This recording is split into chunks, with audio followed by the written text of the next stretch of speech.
มณีลปิโคទាំងឡាយចុះปิโคពិចារណាឃើញនៅធម៌ក្នុងធម៌ទាំងឡាយជាប្រក្រតីគ្រប់អរិយាបថទាំង4តើដោយវិធីដូចម្ដេចមณีលปิโคទាំងឡាយปิโคក្នុងសាសនានេះពិចារណាឃើញនៅធម៌ក្នុងធម៌ទាំងឡាយជាប្រក្រតីគឺនិវរណៈទាំង5យ៉ាងមณีលปิโคទាំងឡាយចុះปิโคពិចារណាឃើញនៅធម៌ក្នុងធម៌ទាំងឡាយជាប្រក្រតីគឺនិវរណៈទាំង5យ៉ាងតើដូចម្ដេចមនាលភិក្ខុទាំងឡាយភិក្ខុក្នុងសាសនានេះទោះ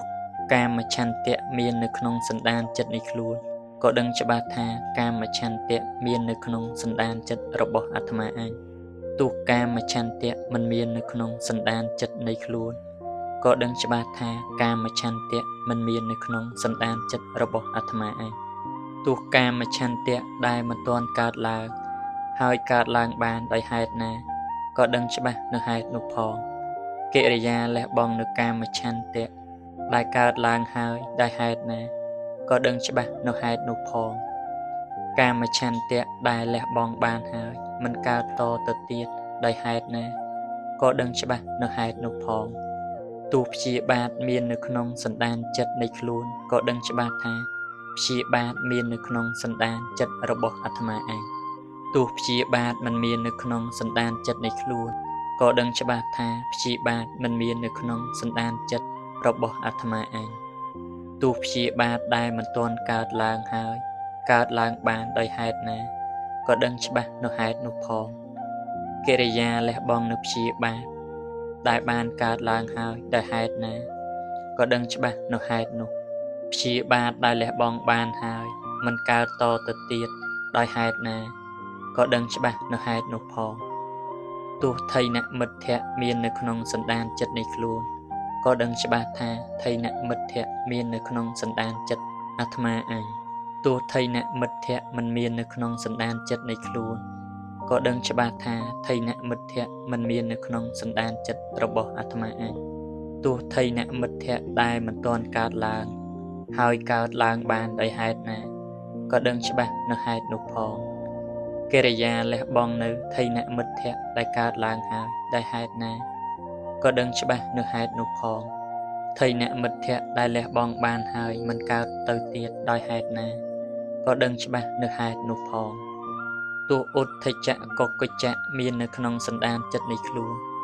ក៏ដឹងច្បាស់ថាឧទ្ធិចៈកុក្កចៈមាននៅក្នុងសន្តានចិត្តរបស់អាត្មាឯងទោះឧទ្ធិចៈកុក្កចៈមិនមាននៅក្នុងសន្តានចិត្តនៃខ្លួនក៏ដឹងច្បាស់ថា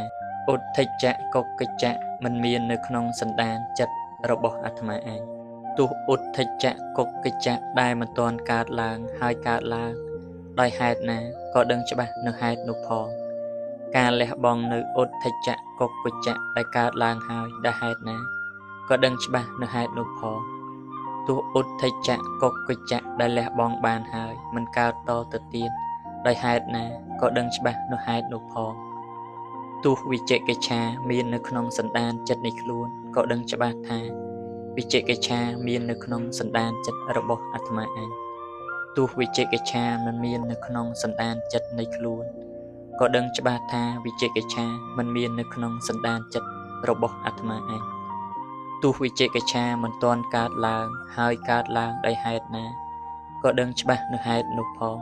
កិរិយាលះបង់នៅវិចិកិច្ឆាដែលកើតឡើងហើយដោយហេតុណាក៏ដឹងច្បាស់នៅហេតុនោះផងវិចិកិច្ឆាដែលលះបង់បានហើយមិនកើតតទៅទៀតដោយហេតុណាក៏ដឹងច្បាស់នៅហេតុនោះផងភិក្ខុពិចារណាឃើញនៅធម៌ក្នុងធម៌ទាំងឡាយខាងក្នុងជាប្រក្រតីដោយការកំណត់នៅនិវរណៈធម៌5យ៉ាងគ្រប់អរិយាបថទាំង4យ៉ាងនេះផង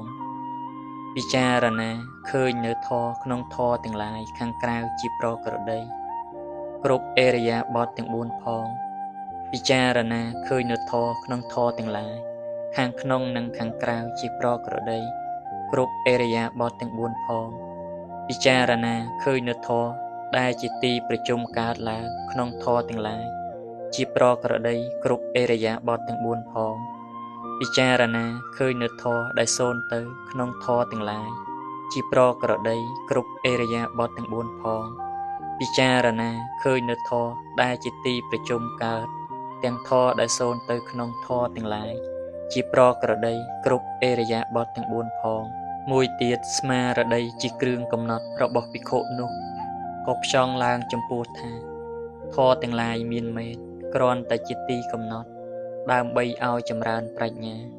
ដើម្បីឲ្យចម្រើនស្មារតីប៉ុណ្ណោះភិក្ខុមានចិត្តមិនអាស្រ័យដោយតណ្ហានិងទិដ្ឋិ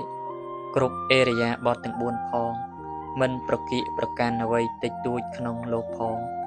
មនាលភិក្ខុទាំងឡាយភិក្ខុពិចារណាឃើញនូវធម៌ក្នុងធម៌ទាំងឡាយគឺនិវរណៈទាំង5ជាប្រក្រតីគ្រប់អេរយាបថទាំង4យ៉ាងនេះឯងចប់និវរណៈពុព្វៈសូមជ្រះថ្លាអនុមោទនា